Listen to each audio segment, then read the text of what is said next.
आज के वीडियो में बात करेंगे एक बहुत महत्वपूर्ण टॉपिक पे, आध्यात्मिक जीवन में यज्ञ का महत्व। भगवत गीता के 3 चैप्टर के 10वें श्लोक में कृष्ण कहते हैं, सह यज्ञा प्रजा सृष्ट्वा पुरोवाच प्रजापतिः अनेन प्रविश्याध्यम्य एषो एषावो स्थित कामधुक्। इसका मतलब क्या है? सृष्टि के प्रारंभ में समस्त प्राणियों के स्वामी प्रजापति ने विष्णु के लिए यज्ञ सहित मनुष्यों तथा देवताओं की सनातनियों की रचना की और उन्हें कहा, तुम इस यज्ञ से सुखी रहो, क्योंकि इसके करने से तुम्हें सुखपूर्वक रहने तथा मुक्ति प्राप्त करने के लिए समस्त वांछित वस्तुएं प्राप्त हो सकेंगी। अर्थात ब्रह्मांड के सृष्टि के समय, सृजन के समय ही 84 लाख योनि थे और मनुष्यों को कहा गया कि आप यज्ञ करें और इस यज्ञ से आप भी खुश रहेंगे, देवताओं भी खुश रहेंगे और देवताओं और मनुष्यों के कोऑपरेशन से ये सृष्टि हंसी खुशी चलते रहेगी।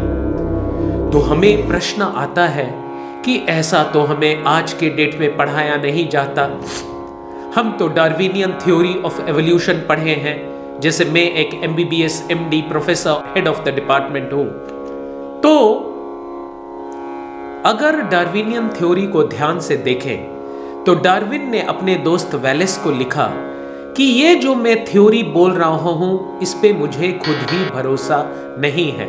सुबह डार्विन अपने कैमरा से अलग अलग जीव जंतुओं का फोटो लेता था और रात को टेबल लैंप जला के मैच द कॉलम करता था। यानी एक बिल्ली के बाल हैं नाक में और एक चीता के बाल हैं नाक में, तो चीता बिल्ली से आया। तो ये डार्विनियन थ्योरी सही थ्योरी है ही नहीं। और गूगल में भी आप देख सकते हैं, इस पे हजारों विचारधाराएं हैं जो कहते हैं कि इस थ्योरी का कोई भी प्रूफ नहीं है। उसी तरह से डार्विन के अनुसार जिराफ का गला इतना लंबा कैसे हुआ? ये सुन के आप हैरान हो जाएंगे और बहुत हंसेंगे कि जिराफ पत्तियों को खा रहा था और नीचे के पत्ती खत्म हो गई तो जिराफ ऊपर देखने लगा, ऊपर की पत्तियां खाने लगा और ऐसे ऊपर ऊपर नीचे की पत्तियां खत्म होते होते वो ऊपर देखा, खाया, ऊपर देखा और इस तरीके से उस गर्दन लंबा हो गया। अरे भाई, ऐसे तो अगर मुझे मिठाई चाहिए तो मैं तो बस हाथ को उस दुकान के तरफ बढ़ा दूं तो क्या मेरा हाथ लंबा हो जाएगा धीरे धीरे और वहां से मुझे मिठाई मिल जाएगा? तो शास्त्रों के अनुसार कृष्ण भगवान गीता में बोलते हैं, अहम सर्वस्व प्रभवो मत्ता सर्वं प्रवर्तते इति मत्वा भजन्ते मां बुधा भाव समन्वितः।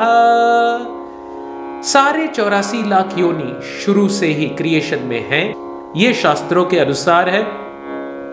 चेतना का एवोल्यूशन होता है, शरीरों का नहीं। हमारे पूर्वज बंदर नहीं थे, मनुष्य थे।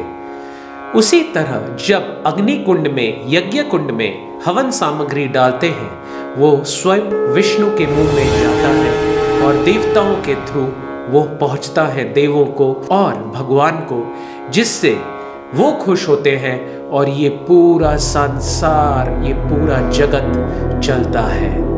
तो हमें समझना चाहिए कि यज्ञ का क्या महत्व है और हर व्यक्ति को यज्ञ करना चाहिए।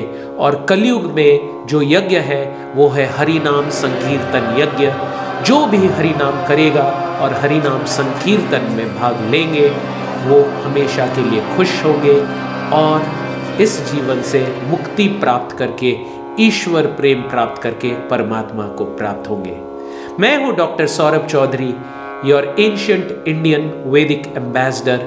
अगर आपको ये वीडियो अच्छे लगे तो इसे आप लाइक करें, सब्सक्राइब करें और मेरी फ्री ऐप को डाउनलोड करें। धन्यवाद।